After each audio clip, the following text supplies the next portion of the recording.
Number 2 مسئلہ، اسلام نے بڑھتی ہوئی مہنگائی کا علاج کیا بتایا؟ ارے مہنگائی ہے، مہنگائی کا علاج خودکشی نہیں ہے۔ نمبر 2، اسلام نے بڑھتی ہوئی مہنگائی کا علاج کیا بتایا؟ اور یہ مہنگائی اور اس طرح کے حالات ہمیشہ سے آتے رہے ہیں، جن حالات سے آج کل ہم اور آپ دوچار ہو رہے ہیں، پورا ملک جس کی گرفت میں آیا ہوا ہے، پوری دنیا آ رہی ہے، اس طرح کے حالات پہلے بھی آئے ہیں۔ نبی پاک صلی اللہ علیہ وسلم کے دور مبارک کے بعد میں جتنے خلفاء آئے ہیں ان کے دور میں بھی بڑے بڑے حالات آئے تھے۔ حضرت عمر بن خطاب رضی اللہ عنہ کتنا عظیم انسان گزرا ہے، جس کے بارے میں نبی پاک علیہ السلام نے فرمایا لو کان بعدی نبی لکان عمر، میرے بعد اگر کوئی نبی ہوتا تو ساری صفات عمر میں پائی جاتی، اتنا عظیم انسان ہے۔ دوسری جگہ میرے نبی نے فرمایا لو ان اللہ جعل الحق علی لسان عمر وقلبی، اللہ نے میرے عمر کی زبان پر حق کو بھی جاری کر دیا ہے، اور عمر بولتا بھی حق ہے، سوچتا بھی حق ہے، یہ نبی نے سٹیمپ لگا دی ہے۔ اور 22 لاکھ مربع میل کے اوپر عدل کا جھنڈا ہے، اور فرمایا اگر فرات کے کنارے کوئی بکری کا بچہ بھی بھوکا مر جائے، کوئی جانور بھی بھوکا مر جائے، عمر اس کا جواب دہ ہے، عمر سے پوچھا جائے گا۔ 22 لاکھ مربع میل ہے، 3 پاکستان بنے، 7.25 لاکھ کے قریب، 8 لاکھ کے قریب پاکستان کا ٹوٹل رقبہ خشکی ہے، تو اتنا ٹوٹل رقبہ 3 پاکستان ہو، 3 جیسی سلطنتیں بنے تو عمر کی ایک سلطنت بنتی ہے رضی اللہ عنہ، اور اس کے اندر بھی کا عدل کا جھنڈا ہے۔ ایک دفعہ زلزلہ آ گیا، زمین پہ پاؤں مارا ہے، درہ مارا، اللہ نے آتے ہوئے زلزلوں کو روک دیا ہے۔ کیا تیرے اوپر عمر کا عدل نہیں ہوتا؟ عمر عدل نہیں کرتے؟ حدیث شریف حضرت ابن عباس رضی اللہ عنہ، نبی کے چچا کے بیٹے نے خواب میں دیکھا حضرت عمر رضی اللہ عنہ کو، جب انتقال ہو گئے 1 سال کے بعد خواب میں دیکھا حضرت عمر رضی نبی کے پہلو میں دفن ہیں، نبی کے پیروں میں دفن ہیں، اور جن کے لیے روضہ مبارک سے آواز آئی ادخل الحبیب الی الحبیب، جنازہ سامنے رکھا گیا، ارے آنے دو اس کو، محبوب کو محبوب کے قدموں میں آنے دو۔ اتنا عظیم انسان ہے جس کو پیغمبر نے شہادت کی خوشخبری دی ہے، جس کو میرے نبی علیہ السلام نے فرمایا کہ نام لے کر فرمایا عمر تو جنتی ہے۔ اتنا عظیم انسان ہے، اتنا عظیم انسان ہے، اور 1 سال کے بعد خواب میں دیکھا، ماتھے سے پسینہ پوچھ رہے تھے۔ حضرت ابن عباس نے پوچھا حضرت کیا بنا؟ فرمایا 1 سال گزر گیا، آج اپنی زندگی کا حساب دے کر فارغ ہوا۔ یہ عمر ہے، یہ عمر ہے جس کے بارے میں میرے نبی نے فرمایا جس گلی سے یہ گزر جاتا ہے شیطان راستہ بدل جاتا ہے۔ اتنا عظیم انسان ہے، پھر ماتھے سے پسینے پوچھ رہا ہے، نبی کے روضے میں پہلو میں دفن ہو کر جس جگہ کے بارے میں ہمارا عقیدہ ہے وہ جنت سے بھی افضل ہے، وہ جنت سے بھی افضل ہے، وہاں دفن ماتھے سے پسینہ صاف کر رہا ہے عمر رضی اللہ عنہ۔ لیکن حالات آگے، قحط آ گیا، جب قحط آ گیا حضرت عمر مدینہ کی اور گرد و نواح کے حالات کو قابو میں لانا چاہا، لیکن نہیں آ رہے تھے، انتہائی پریشان تھے، انتہائی پریشان تھے کہ یہ کیا ہوگا۔ ایک صحابی ہیں غالباً حارث بن المزنی صحابی ہیں، ان کو رات کو خواب میں نبی پاک علیہ السلام کی زیارت ہوئی، رسول پاک صلی اللہ علیہ وسلم کی زیارت ہوئی۔ زیارت ہونے کے بعد فرمایا عمر سے کو الکیس الاکیاسا، عمر تو بڑا عقل مند تھا لیکن اب گھٹنے کیوں ٹیک گیا ہے حالات کے قدموں میں؟ عمر سے کو میں بڑا عقل مند سمجھتا تھا، عمر بڑا تو عقل والا ہے، اب حالات کے پیروں میں قدموں میں گھٹنے کیوں ٹیک گیا ہے؟ یہ صحابی نے خواب دیکھا، حضرت عمر رضی اللہ کو بتایا امیر المؤمنین رات کو اللہ کے نبی کی زیارت کی ہے، اور حضور نے یہ فرمایا عمر تو بڑا عقل مند تھا، کہاں گئی تیری دانشوری، اب کیا ہو گیا تجھے؟ صحابہ سے پوچھا مجھے بتاؤ میری زندگی میں، صحابہ سے پوچھا بتاؤ میری زندگی میں کوئی تبدیلی تو نہیں آ گئی، میری زندگی میں کوئی حالات تو نہیں بدل گئے جو یہ حالات ہیں؟ صحابہ نے تعریف کی نہیں حضرت آپ بالکل نہج نبی پر ہیں، جو نہج حضور دے کر گئے تھے اس پہ ہیں۔ پھر جو ہے نا وہ حضرت اس صحابی جس کو خواب آیا پوچھا حضور نے کیا فرمایا؟ کہ حضرت آپ نے ظاہری تدبیریں اختیار کی ہیں، ظاہری تدبیریں، یہ کر لو، یہ کر لو، یہ کر لو، یہ کر لو، مہنگائی کنٹرول ہو جائے گی، یہ کر لو مہنگائی کنٹرول ہو جائے گی، یہ کر لو مہنگائی کنٹرول، یہ کر لو، ظاہری تدبیریں اختیار کی ہیں. قحط، آسمان سے بارش نہیں آ رہی، یہ کرو یہ کرو، ظاہری تدبیریں اختیار کر رہے ہو، باطن کی طرف تو جا ہی نہیں رہے ہو. باطن کیا ہے؟ اللہ سے مانگو، اللہ کے ساتھ صلح کرو. حضرت کہا نماز، حضور نے اشارہ کیا نماز استسقاء پڑھو، نماز استسقاء پڑھو. حضرت عمر رضی اللہ عنہ میدان میں نکلا، سب کو کہا، اللہ سب سے جو ہے نا وہ کہا بھی مانگو نماز استسقاء، بارشیں نہ برسیں، شریعت نے رکھا ہے نماز استسقاء کا حکم. تو نماز استسقاء پڑھی گئی، نماز استسقاء پڑھی گئی، اللہ نے رحمتوں کا نزول فرما دیا، بارشیں برسنا شروع ہو گئی، زمین پر رکے ہوئے غلے واپس آ گئے، سارے معاملات پھر سے درست ہو گئے. ظاہری تدبیر کے ساتھ باطنی تدبیر بھی ضروری ہے. ظاہری معاملات یہ بھی کرو یہ بھی کرو، اللہ سے بھی تو مانگو، وہاں توجہ ہی نہیں جاتی ہے ہماری.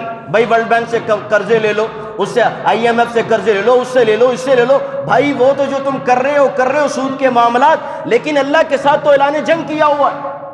فَأْذَنُوا بِحَرْبٍ مِّنَ اللَّهِ وَرَسُولِهِ. سود کے معاملات کرو گے، اللہ رسول کا کھلا اعلان جنگ ہے، کھلا اعلان جنگ ہے.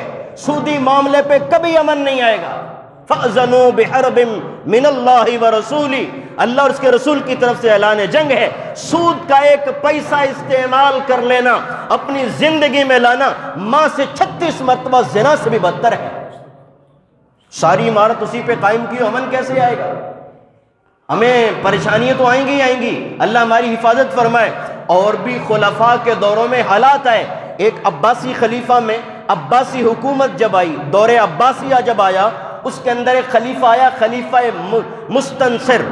اس کے دور میں اتنے حالات بگڑ گئے، اتنے بگڑ گئے، اتنی مہنگائی آسمان سے لگ گئی، ضرورت کی چیزیں انسانوں کی پہنچ سے باہر ہو گئی، ضرورت کی چیزیں انسانوں کی پہنچ سے باہر ہو گئیں، اور کھانے کے انتظامات ختم ہو گئے.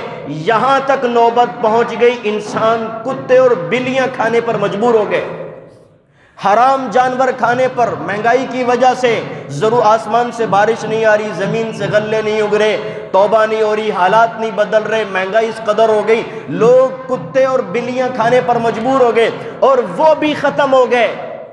پھر اس زمانے میں ایک کتا اور ایک بلی 5-5 درہم میں ملا کرتا تھا، 5-5 درہم میں ملا کرتا تھا. ایک نوبت یہاں تک آئی کتے اور بلیاں بھی شہر سے، خلافت کے جتنی بھی سرحد سے سب ختم ہو گئے. اور پھر انسان، نوبت بئیں جا رسد یہاں تک آ گئی، انسان خود آدم خور بن گئے. انسان کو کھانا شروع ہو گیا، بچوں کو لوگ کھانا شروع ہو گئے. انسان کے اعضاء کو غذا بنا رہا تھا.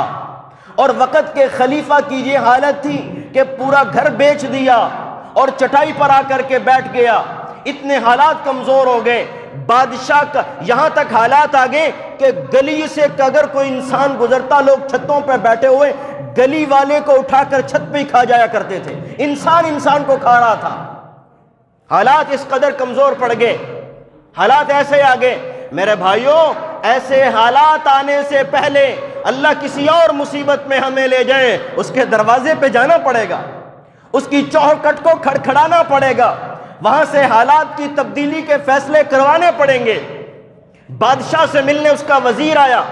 جب وزیر آیا، لوگوں نے گدھے پر سوار تھا، پہلے گدھے کو کھایا اور بعد میں وزیر کو بھی کھا گئے. انسان کو کھا رہا تھا حالات کی وجہ سے. میرے بھائیوں، ان حالات سے پہلے ہمیں توبہ کرنی چاہیے. اسلام کیا کہہ رہا ہے کہ مہنگائی کیسے کنٹرول ہوگی؟ اسلام نے کیا طریقہ بتایا، اس کا علاج کیا بتایا؟ نمبر 1 فرمایا توبہ کرو، توبہ کرو.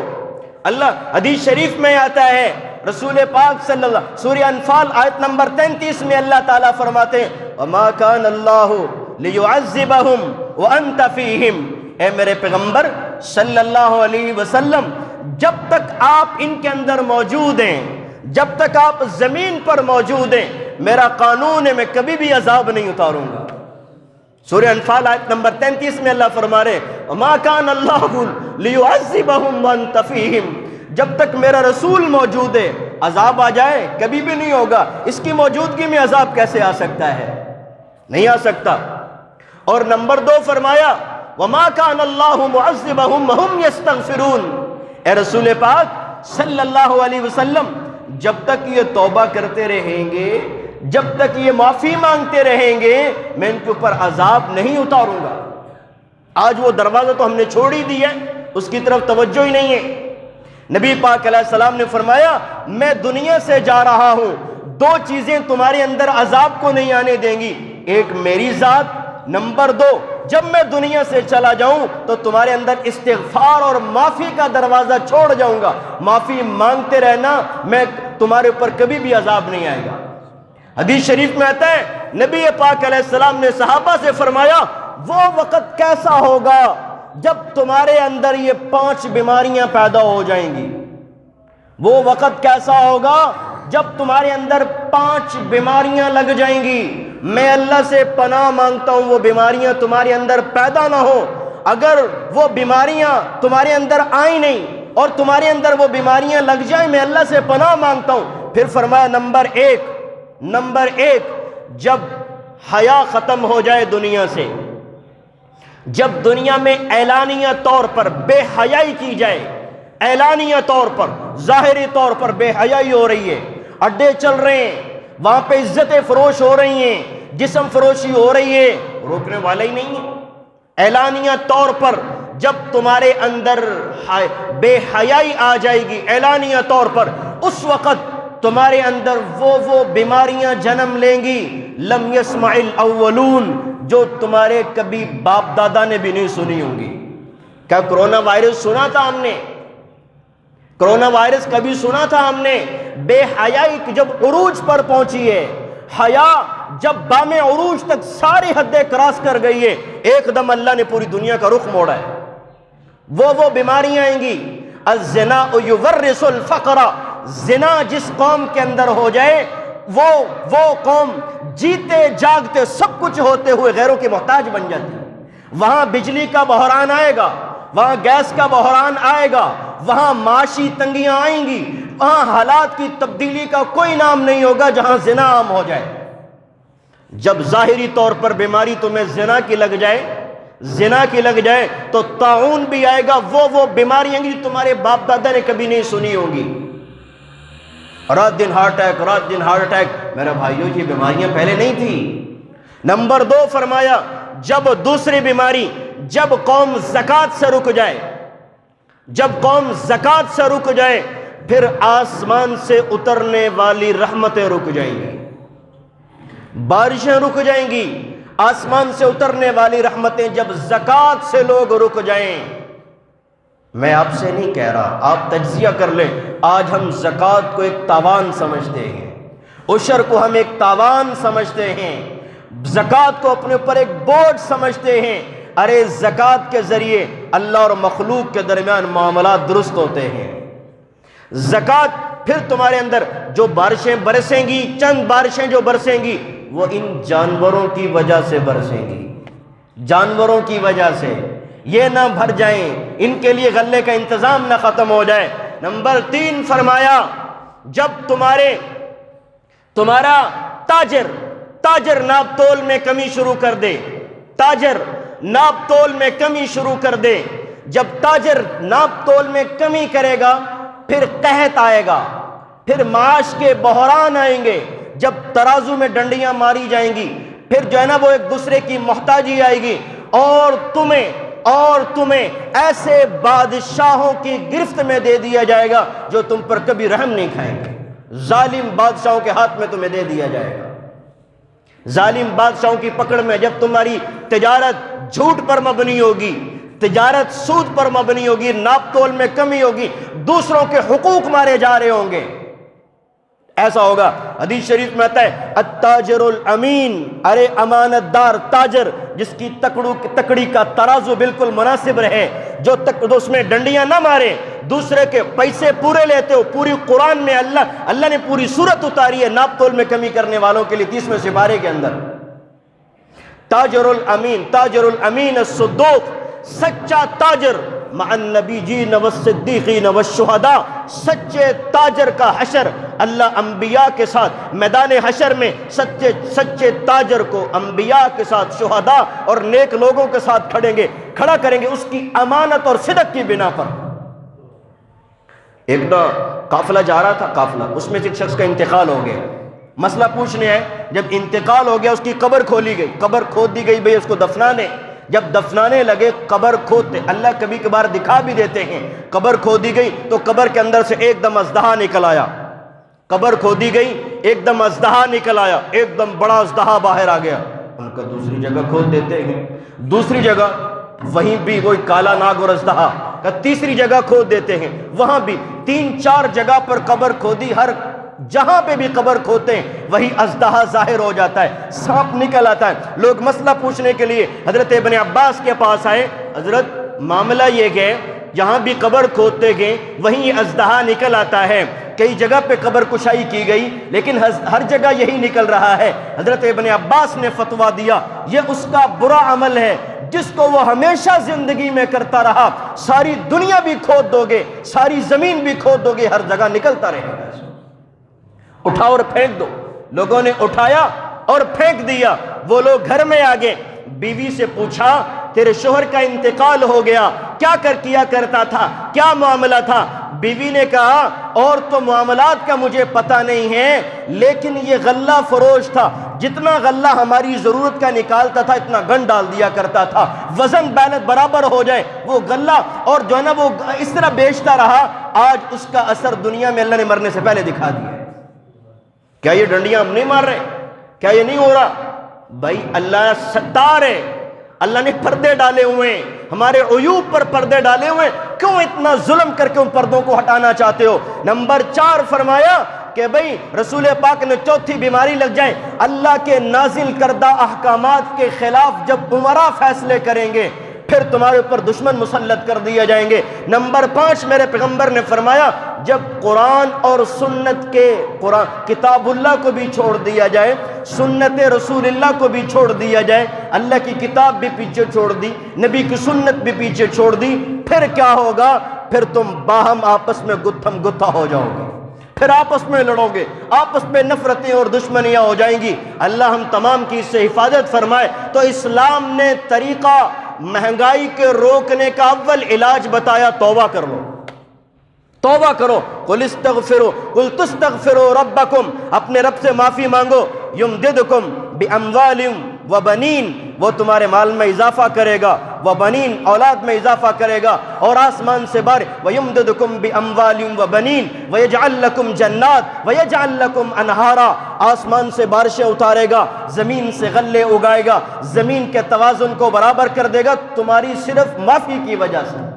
معافی مانگو تو صحیح، معافی کی طرف آؤ تو صحیح۔ جب لوگ معافی مانگے، حدیث شریف میں آتا ہے، آخری بات کر رہا ہوں، جب اللہ تعالیٰ نے ابلیس کو بھیجا، ابلیس کو کہا کہ آدم کو سجدہ کرو، فَأَبَى وَاسْتَكْبَرَ وَكَانَ مِنَ الْكَافِرِينَ، میں اللہ اس کو سجدہ نہیں کرتا۔ اللہ پاک نے فرمایا کیوں نہیں سجدہ کرتا؟ خَلَقْتُ بِيَدَيَّ، میں نے دست قدرت سے اس کو بنایا ہے، تو اس کو سجدہ کیوں نہیں کرتا؟ انہوں نے کہا جی یہ کمزور ہے، میں اس سے اعلیٰ ہوں، یہ جو ہے نا وہ غیر اعلیٰ ہے، میں اعلیٰ اس ادنا کے سامنے نہیں جھک سکتا۔ اللہ پاک نے فرمایا فَاخْرُجْ فَإِنَّكَ رَجِيمٌ وَإِنَّ عَلَيْكَ لَعْنَتِي إِلَىٰ يَوْمِ الدِّينِ، جا یہ نافرمانوں کی جگہ نہیں، فرمان برداروں کی جگہ ہے، قیامت تک تجھ پر میری لعنتیں برستی رہیں گی۔ اس وقت ابلیس نے اللہ سے مہلت مانگی، اے اللہ جب تک ان بندوں کے جسموں کے اندر روح باقی ہے تب تک مجھے تسلط کا حق دے دے، میں ان کو گمراہ کرتا رہوں گا۔ اللہ پاک نے فرمایا فَإِنَّكَ مِنَ الْمُنذَرِينَ إِلَىٰ وَقْتِ الْيَوْمِ الْمَعْلُومِ،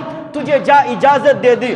پھر اللہ کی ذات نے قسم کھائی، میرے اللہ نے قسم کھائی، فعزتی و جلالی وارتفاع مکانی، مجھے اپنی عزت کی قسم، مجھے جلال کی قسم، جب تک یہ مجھ سے معافی مانگتے رہیں گے میں ان کو معاف کرتا ہی رہوں گا۔ تو نے قسم کھائی ہے ان کو اغوا کرنے کی، برباد کرنے کی، میں نے قسم کھائی ان کو معاف کرنے کی، جب تک یہ معافیاں مانگتے رہیں گے میں ان کو کرتا رہوں گا۔ اللہ ہم سب کو توبہ کی توفیق عطا فرمائے، اللہ ہم تمام کو معافی کی توفیق عطا فرمائے، اس معافی کے علاج پہ اللہ ہمارے حالات درست فرمائے۔ وما علینا الا البلاغ المبین۔